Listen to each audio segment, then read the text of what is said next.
welcome to my first scene analysis video, plot and subplot.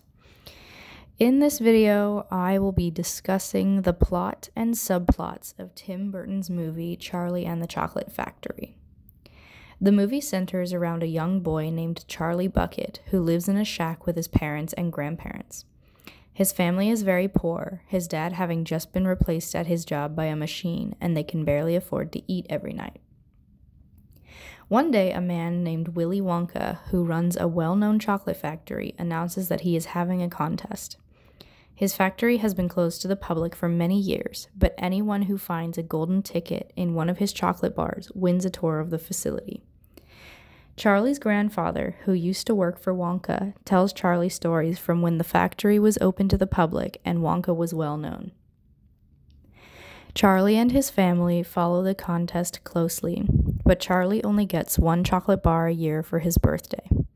One night, however, Charlie's father brings home a chocolate bar as an early birthday present, and they open it all together. There's no golden ticket, and they move on, keeping up with the news and watching all of the kids that do find tickets.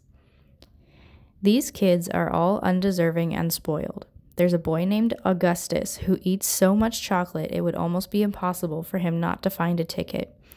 A girl named Violet who is majorly competitive and sees herself as a champion. A girl named Veruca who gets everything handed to her by her father. And a boy named Mike who cheated the system and only bought one chocolate bar.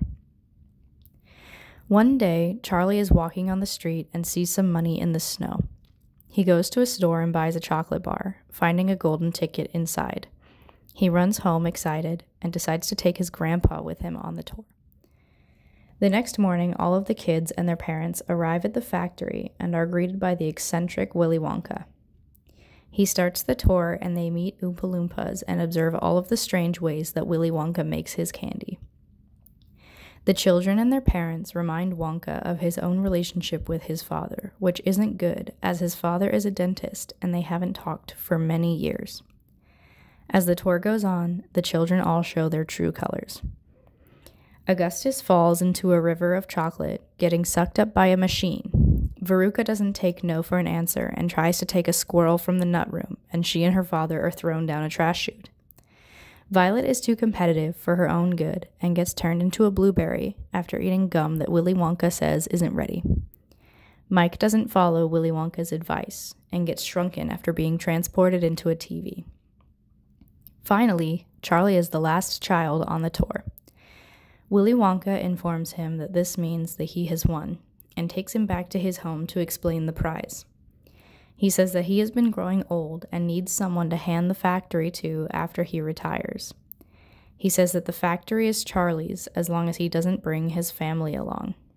Charlie refuses, and Wonka leaves without him. Later, Wonka visits Charlie and they discuss their parents. Wonka recalls his own father and how he hasn't seen him in a very long time. Charlie takes Wonka to see his father, and they make up, Wonka realizing that his father is much more supportive than he had thought. Wonka allows Charlie to bring his family to the factory, and the movie ends with Charlie and Wonka working together to make candy, the family living with them in the same shack as before, only with a few upgrades. Many of the subplots in this movie revolve around parenting. Wonka's relationship with his father is a difficult one, his father's belittling his appreciation for candy, causing him to run away from home, and leading to the creation of his chocolate factory. This relationship is contradicted by Charlie's relationship with his own parents. They create a very loving environment, and Charlie's parents are very supportive, which is very different. Along with these opposites, there are a lot of different kinds of parents in the movie.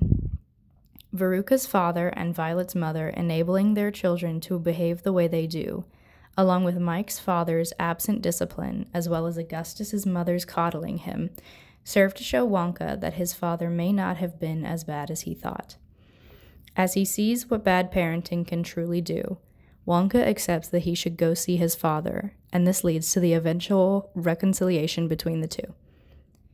Stemming from this, another subplot is that of the children. The movie introduces a lot of outlandish child characters, but the story serves to show that children who are kind-hearted and well-behaved will ultimately prevail.